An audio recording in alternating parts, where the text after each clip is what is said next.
Donald Trump American రాజకీయులకు అవమానకరం. అనేక సంవత్సరాల పాటు యునైటెడ్ స్టేట్స్ అధ్యక్షులు గతంలో వివిధ ప్రభుత్వ పదవులు నిర్వహించిన వ్యక్తులు. Biden, Clinton, Obama, bush, Reagan ఈ వ్యక్తులు మొదటగా కెరియర్స్ లాడర్ ద్వారా పురోగతి చెందారు. క్రమంగా మరింత ముఖ్యమైన ఎన్నికల పదవులను పొందారు. తరువాత అధ్యక్షులయ్యారు.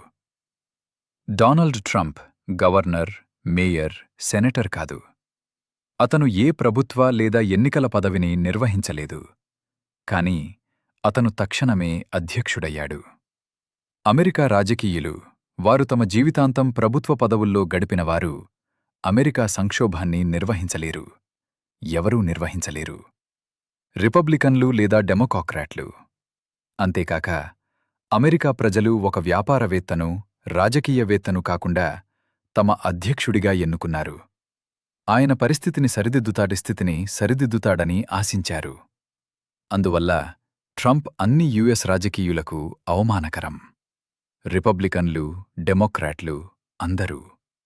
కాని ట్రంప్ స్వయంగా కూడా సంక్షోభాన్ని ఎదుర్కొనలేరు.